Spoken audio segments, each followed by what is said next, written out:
성경 로마서 1장을 찾으세요.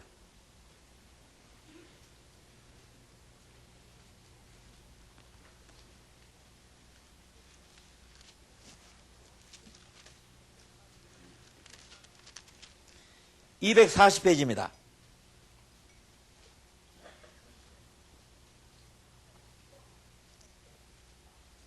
신약성경 240페이지.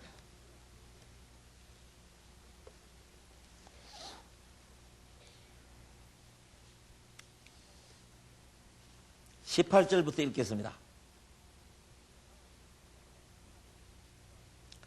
하나님의 진로가 불의로 진리를 막는 사람들의 모든 경건치 않음과 불의에 대하여 하늘로 쫓아 나타나나니 이는 하나님을 알만한 것이 저희 속에 보임이라. 하나님께서 이를 저희에게 보이셨느니라. 창세로부터 그에 보이지 아니하는 것들 곧 그의 영원하신 능력과 신성이 그 만드신 만물에 분명히 보여 알게 되나니 그러므로 저희가 핑계치 못할지니라. 이게 무슨 말씀이냐면은 여기 보면은 하나님의 진로가 나타난다는 말은 심판이라는 뜻입니다. 하나님의 심판이 나타나는데 누구에게 나타나느냐 하면은 하나님을 모른다는 사람, 하나님을 믿지 않는 사람에게 심판이 나타난다. 이렇게 말씀을 했습니다. 하나님을 믿지 않는 것이 보통 사람들은 자랑 삼아 생각하는 사람이 있습니다. 무슨 소리 하느냐 하면 하나님을 믿어?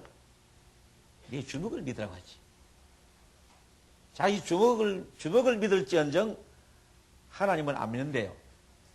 여러분 주먹 믿으면 어떻게 되는지 알아요? 유치장 신세 받아요. 자기 주먹 믿으면.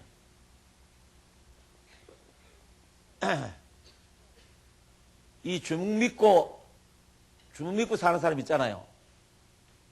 마음에 안 드는 사람이 한 대 지르고 살면 폭행죄로 걸린다 이 말입니다.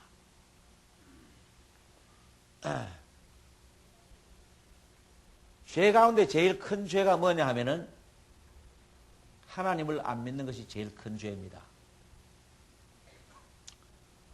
왜 그러냐? 보통 사람들이요 도둑질하면 죄고 또 강도짓하면 죄고 요즘 말대로 하면은 사람 납치해 가는 것도 죄고 마약하는 것도 죄고 도박하는 것도 죄고 그런 것은 죄다라고 하는 그런 인식이 딱 되어 있는데 하나님 안 믿는 것은 죄다라고 생각 안 해요. 왜 그러냐? 바보 병신 같은 사람이나 하나님 믿지 똑똑한 사람은 하나님 안 믿는 거야. 똑똑한 사람은 하나님 안 믿는 게 정상이래요. 그러니까 자기는 똑똑하다고 자기를 자랑하기 위해서 나는 하나님 같은 거 안 믿어. 내 주먹 믿고 살지. 그런 사람들이 꽤 많이 있습니다. 오늘 여기 앉아있는 여러분 중에도 그런 분이 있거든. 제 얘기를 좀 잘 들으세요. 어떤 집에 부모님이 계시는데 이 부모님이 아들이 없다가 아들 하나를 낳아. 외동아들이야.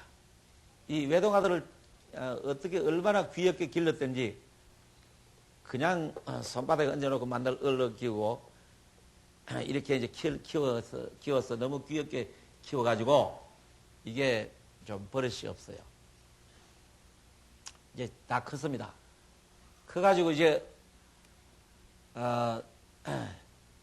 천성은 사람은 괜찮은데 밖에 나가면은 사람들에게 친절하고 이렇게 인정을 베풀고 잘해요. 그러니까 이제 사람들이 그 청년 보면은 야 누구 집 아들인지 모르지만은 저렇게 인심이 좋고 저렇게 훌륭한 사람이 있는가? 저 입에 침 바를 리가 없이 그 사람을 칭찬해요. 근데 이놈이 딱 집에만 들어왔다고 하면은 자기 아버지를 안 보려고 그래요. 저 영감쟁이 빨리 안 죽어버려. 하면서 자기 아버지는 아버지 취급을 안 해요. 아버지가 그냥 본척만 채도 하고 아주 아버지를 무시하는 그런 아들입니다. 밖에 나가면은 사람들에게 잘하고 친절하고 인심 얻는데 집에만 들었다면은 자기 아버지는 그래요. 그러면 세상 사람들은 그 사람을 보면은 야, 저 사람은 법 없이도 살 사람이다. 참 훌륭한 사람이다. 그렇게 칭찬하지만 아버지가 보았을 때 어떻게 합니까? 이 불효막대한 놈, 이놈. 아버지가 볼 때는 굉장히 큰 죄인입니다. 이 천지 만물을 하나님이 창조하셨고 하나님이 사람도 창조하셨어요. 이렇게 말씀드리면은 여러분 중에 창조 무슨 창조? 사람은 원숭이가 진화해서 사람 됐지 뭐. 원숭이는 어떻게 됐냐? 옛날에 아메바에서 진화해가지고 뭐 이 세상 생이라고 원숭이 생이라고. 제가 얼마 전에 텔레비를 보다니까 심지어 잊어버렸습니다. 어떤 아나운서도 사람은 원숭이 자손이라고 그걸 시인하대요. 그랬을 때 저는 좀 덜 깬 사람인가 왜 그렇지 하고 좀 생각을 했습니다. 지금 피가 있잖아요. 피는 절대로 변치 않는 겁니다. 원숭이 피 뽑아가지고요. 사람 속에 수혈하면 뚱뚱부가 죽어버립니다.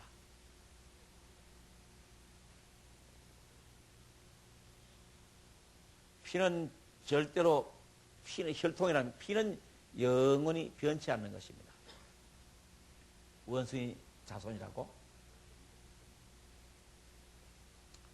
그건 그렇고 하나님을 믿지 않는 그 죄는 하나님이 심판하시는 것입니다. 그래서 무서운 그 하나님의 심판이 임할 때가 온다는 그런 얘기입니다. 자, 그런데 그런 하나님의 심판을 받아도 사람들이 하나님 보고 항변을 못하고 하나님께 변명을 못한다고 여기 말해놨습니다. 한번 읽어보세요. 19절 20절. 이는 하나님을 알만한 것이 저희 속에 보임이라 하나님께서 이를 저에게 보이셨느니라. 창세로부터 보이지 않는 것들 곧 그의 영원하신 능력과 신성이 그 만드신 만물에 분명히 보여 알게 되나니 그러므로 저희가 핑계치 못할지니라. 하나님, 그래 도대체 하나님은 눈에도 보이지 않고 하나님의 음성도 안 들리고 하는데 뭘 보고 하나님을 믿으라고 했습니까? 내가 그래서 못 믿었는데 하나님 왜 나를 심판합니까? 왜 나를 지옥 보내십니까? 그런 핑계를 못한다 그랬습니다. 왜? 하나님을 알 수 있도록 되어 있습니다. 사람은 하나님을 알 수 있는 두 길이 있다 이 말입니다. 이 두 길이 있는데 사람들이 게을러 빠져가지고 육신을 엔조이 하느라고 이 세상 먹고 살고 즐기고 하는 그게 빠져가지고 하나님을 무시하고 사는 거예요. 왜? 하나님 있다 싶으면은 제재를 받거든요, 마음에.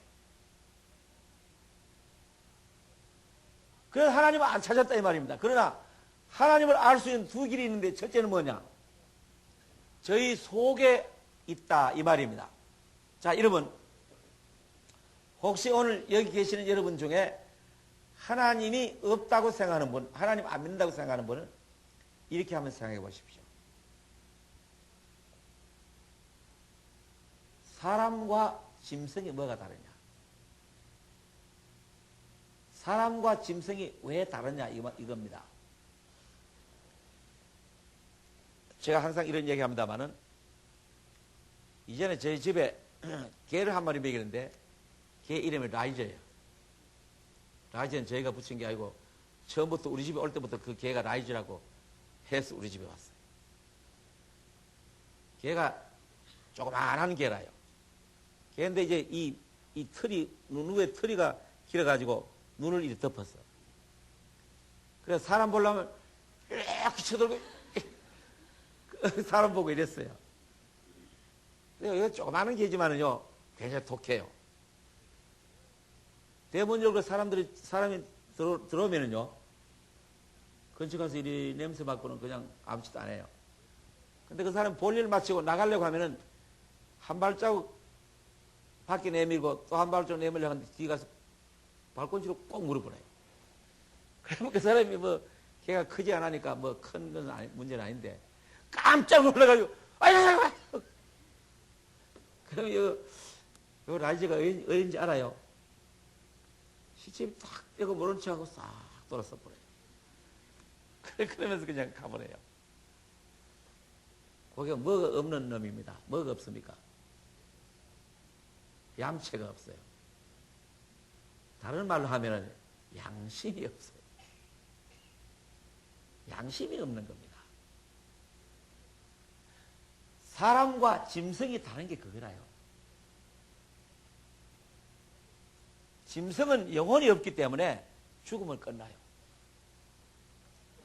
사람은 영혼이 있기 때문에 죽음은 끝나지 않을 뿐 아니라 그 양심의 활동 때문에 종교를 찾는 것입니다. 여기 로마서 1이 접어놓고 창세기 1장 찾아보세요.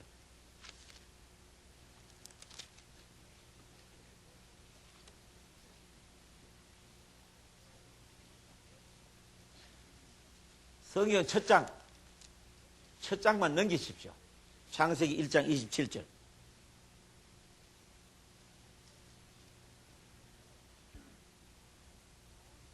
읽겠습니다. 창세기 1장 27절입니다. 하나님이 자기 형상 곧 하나님의 형상대로 사람을 창조하시되 남자와 여자를 창조하시고. 자, 여기 보세요. 하나님의 형상, 자기 형상 곧 하나님의 형상대로 사람을 창조하셨다. 하나님이 이런 육신의 형상이 아닙니다. 요한복음 4장에 보면은, 저 따라 한번 읽어보세요. 하나님은 영이시니 예배하는 자가 신령과 진정으로 예배할지니라. 하나님은 영이라 그랬습니다. 하나님은 이런 육신이 아니에요. 영입니다. 그러면 사람을 하나님의 형상대로 지었다는 말은 사람의 영을 하나님의 형상대로 지었다 그 말입니다. 그렇기 때문에 사람을 가리켜 만물의 영장이라 이렇게 말하는 거예요.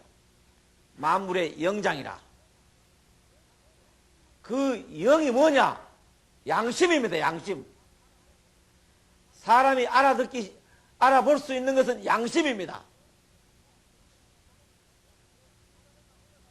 그래서 사람은요, 짐승과 뭐가 다르냐? 짐승은 육신뿐입니다. 각혼이라는 게 있습니다만은 그건 육신과 함께 사라지는 것입니다. 사람은 뭐냐? 육신과 영혼입니다. 그게 사람이라요. 이 육신이라는 것은 이게 뭐냐? 이건 흙입니다. 흙. 창세기 2장에 보면은 사람을 흙으로 지었다고 그랬습니다. 그러니까 이것이 흙이기 때문에 밥을 먹는 것입니다. 고기를 먹는 겁니다. 떡을 먹는 겁니다. 채소를 먹는 겁니다. 왜? 이 육신의 근본이 흙이니까 이것을 결핍을 채우려고 하면은 흙 속에서 나오는 것을 갖다 채워야 돼요. 이 육신이 가지고 있는 12가지 원소하고 이 흙이 가지고 있는 원소하고 똑같은 것입니다. 그래서 사람은 배고프면 밥을 먹어야 하고 병들어도 약 쓰고 하는 건 전부 다 흙 속에서 나옵니다.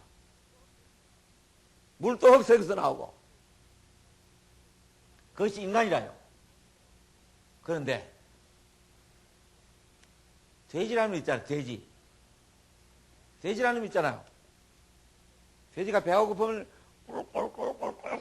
막 시끄럽게 꽐을 지릅니다. 이제 먹을 걸 갖다 덮뿍 줘버리면 배가 띵띵 하도록 저처럼 이 몸이 제가 좀 뚱뚱한데 돼지 같은 그 배가 부르도록 먹어버리면은 찍소리 안 하고 그 밑에가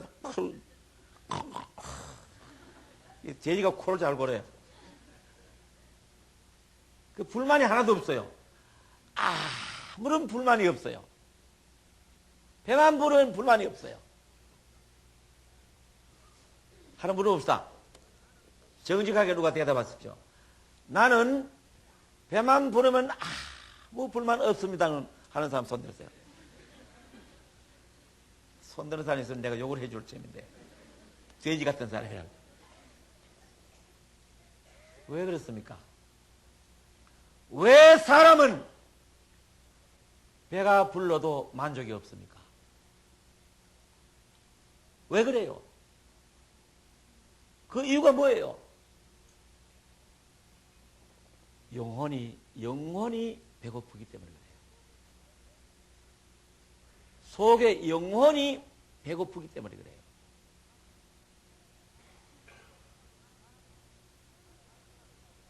사람이 살다가 죽으면 끝나버리는 이 육신뿐이면은, 만일 분명히 육신뿐이라면은 배부르면 만족해야 하지 않습니까? 돼지처럼. 근데 사람은 왜 배불러도 만족하지 않느냐? 이상이 있기 때문에 그래요. 그 이상은, 사람이 이상이라는 게 어디에 속한 거냐? 영혼에 속한 거예요. 이상과 현실이 맞지 않는 거예요. 그 이상이라는 것은 영혼 속에서 나오는 겁니다.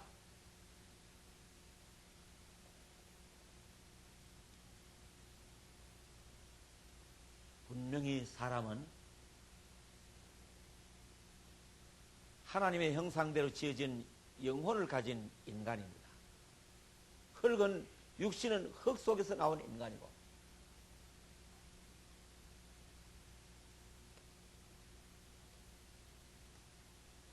그래서 저 따라 한번 읽어보세요. 진리를 알지니 진리가 너희를 자유케 하리라. 진리가 영혼의 양식입니다. 육신은 음식을 먹어야 하고 영혼은 진리를 먹어야 되는 거예요. 진리를. 영혼은 진리를 먹어야 되는 거예요. 진리가 하나님의 말씀이에요. 예수님 자체가 진리고. 그래서 인생은 이 진리를 찾기 전에는, 진리를 만나기 전에는 절대 만족이 없어요. 그러니까 여러분 속에, 여러분 안에 그 영혼이 있기 때문에 그 영혼을 통해서 하나님을 찾도록 되어 있는 거예요. 그 영혼을 개발하면은 하나님을 만나게 되어 있는 거예요.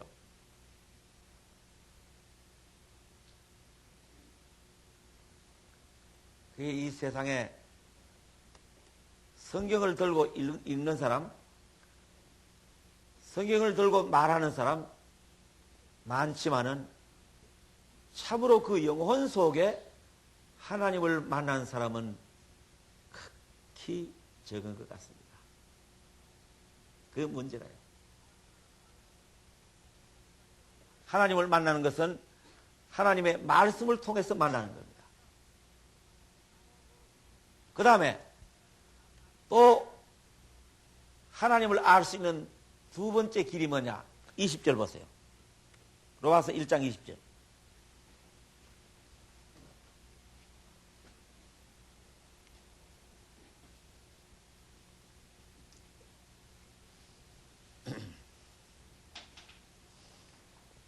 (20절입니다) 창세로부터 그의 보이지 아니하는 것들, 곧 그의 영원하신 능력과 신성이 그 만드신 만물에 분명히 보여 알게 되나니, 그러므로 저희가 핑계치 못할지니라. 자, 보세요. 이 세상을 창조할 때부터 하나님의 보이지 아니하는 것이 있는데 뭐냐?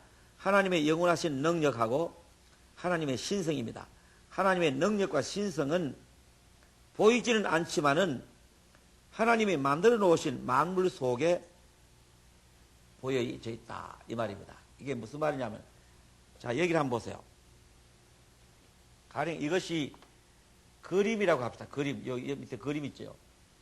이것이 그림이라면은 이 어떤 사람이 그렸는데, 이 그림은 그림을 보고 작가의 취미라든지 작가의 인간됨이라든지 작가의 소질을 알 수 있습니다. 이 건물을 보면은 이 건물을 지은 사람의 취미라든지 생각을 알 수 있습니다.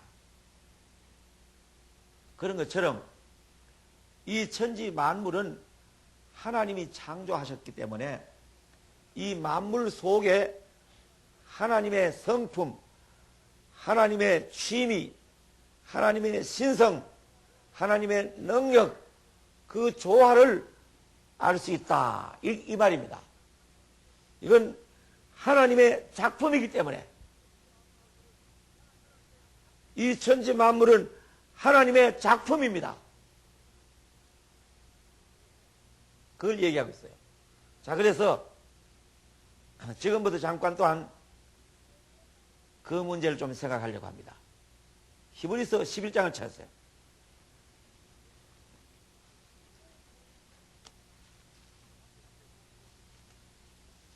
365페이지입니다.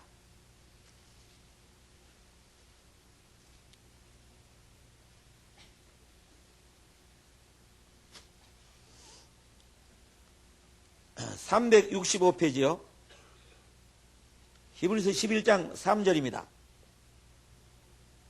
히브리서 11장 3절. 믿음으로 모든 세계가 하나님의 말씀으로 지어진 줄을 우리가 아나니. 믿음으로 모든 세계가 하나님의 말씀으로 지어진 줄을 우리가 아나니. 자, 여기 보세요. 하나님이 이 세상을 어떻게 지으셨느냐, 어떻게 창조하셨느냐 하면은 말씀으로 창조하셨대요. 말씀으로 창조하셨대요. 와, 참 놀라운 일 아니에요?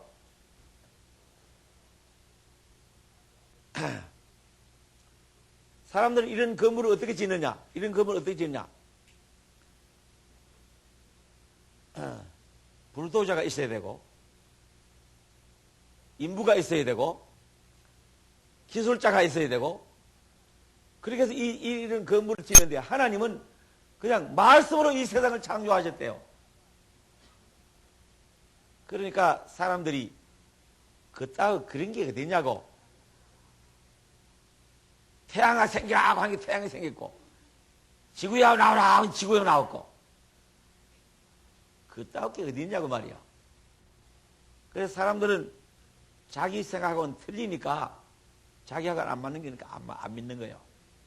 그걸 좀 알아보지도 않았고, 말씀으로 하나님이 이 세상을 창조하셨다는 말이 무슨 말이냐? 여러분 이렇게 생각하십시오. 제가 3년도에 제가 지금 살고 있는 집을 하나 지었습니다.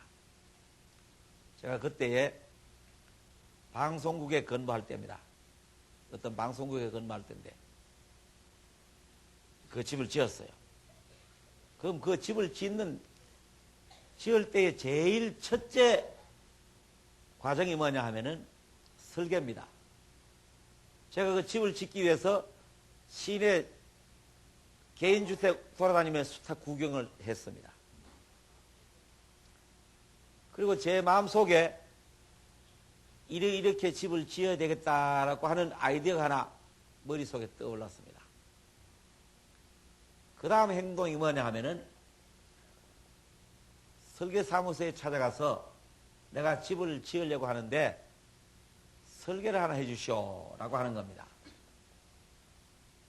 그래서 설계사가 묻기를 땅은 몇 평입니까? 라고 물었습니다. 제가 지금 살고 있는 집은 땅이 104평입니다.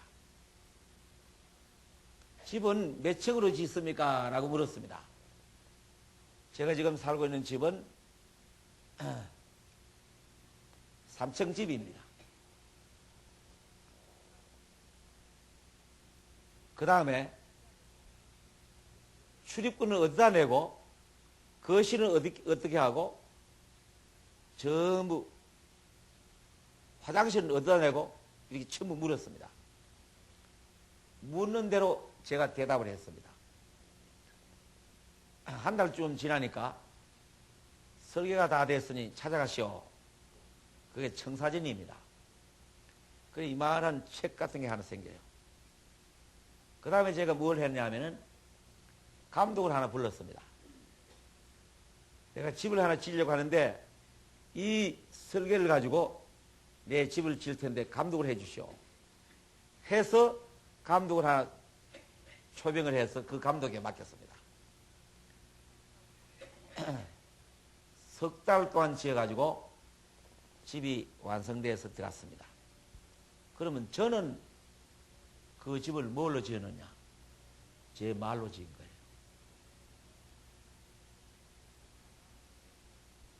설계사가 내게 묻는 대로 내가 말을 했습니다. 그 말한 것이 설계가 된 거예요. 그 설계가 집을 이루는 원리입니다. 법칙이에요. 하나님이 말씀으로 세상을 창조하셨다는 말은 바로 그 말입니다. 이 모든 세상의 자연의 법칙이 하나님의 말씀입니다. 자연 법칙이 하나님의 말씀입니다. 제 말은 제가 지은 집의 법칙입니다. 출입구는 이뤄내고 화장실은 전내고 문 높이는 어떻게 하고 방은 얼마나 크기로 하고 제 말이 그 집의 법칙이라요. 하나님이 이 세상을 말씀으로 창조하셨다는 말은 하나님의 말씀이 이 모든 세상 자연의 법칙이다 그 말입니다. 성경 시편 119편 찾으세요.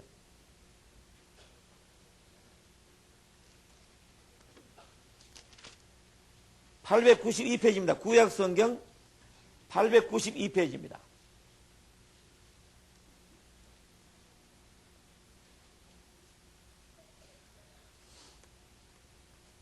구약 성경 892페이지요. 시편 119편 89절입니다. 89절. 읽겠습니다. 여호와여 주의 말씀이 영원히 하늘에 굳게 섰사오며. 자, 이상한 말이잖아요.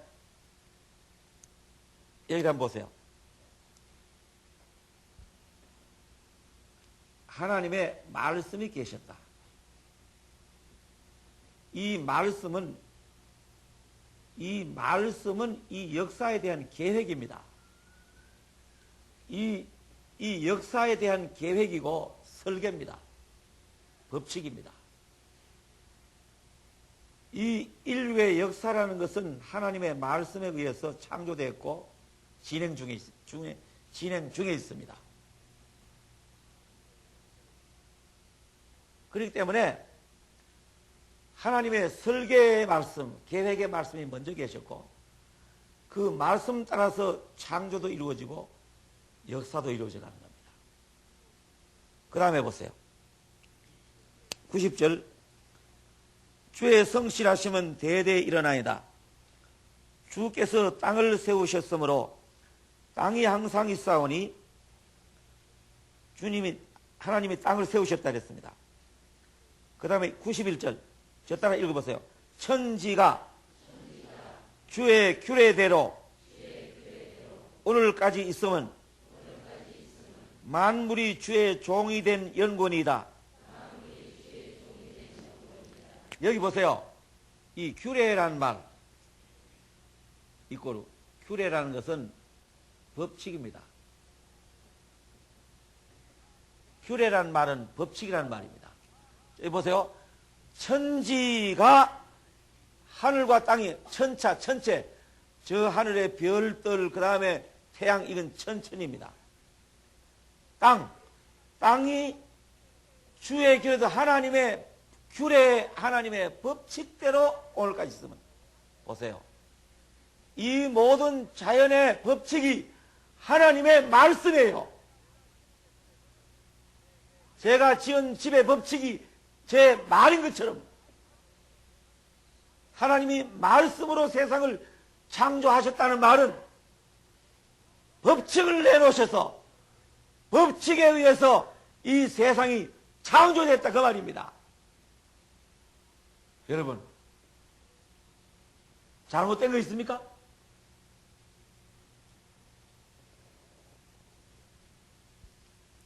시편 147편 찾으세요.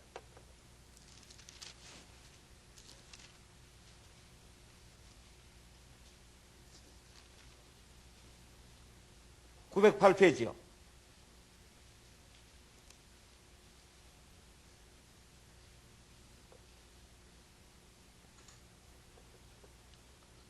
(908페이지)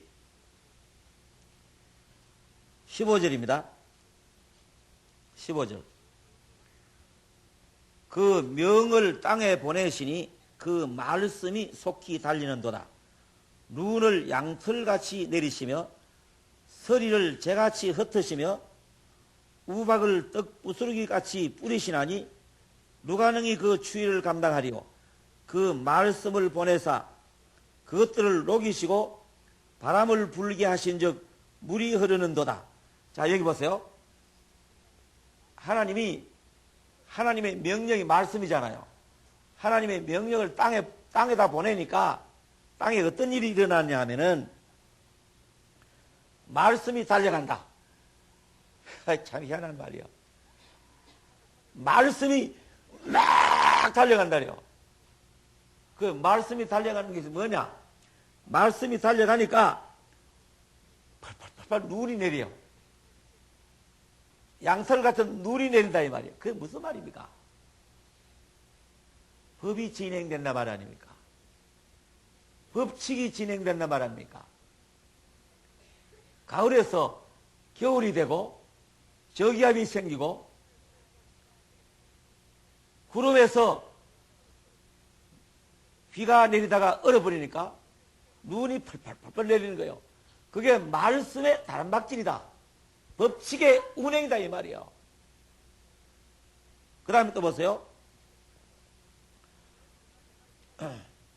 서리를 재같이 흩으시며 우박을 떡부스러기같이 뿌리시나니 누가 능히 그 추위를 감당하리요. 이것이 전부가 자연 법칙의 운행인데 말씀의 다람박질이라고 했습니다. 그 다음에 18절. 그 말씀을 보내사 그것들을 녹이시고 바람을 불게 하신즉 물이 흐르는도다. 자, 말씀을 보내사 얼었던 것을 녹이는데 어떻게 녹습니까? 겨울이 봄으로 변하지 않습니까? 그게 지구가 공전하는 과정에 생기는 거예요. 지구가 자전 공전하는데 공전하는 과정에서 겨울이 지나고 봄철이 오면은 따뜻해지니까 얼었던 얼음도 녹고 산천에 눈도 녹고 그렇게 녹는다 이 말입니다. 그걸 말씀을 보내서 그것들을 녹이시고 바람을 불게 하신즉 물이 흐른다. 이게 이건 시편은 시니까 이렇게 표현한 거예요. 이 세상 모든 자연의 법칙은 하나님이 내놓으신 거예요. 그것이 하나님의 말씀이신 거예요.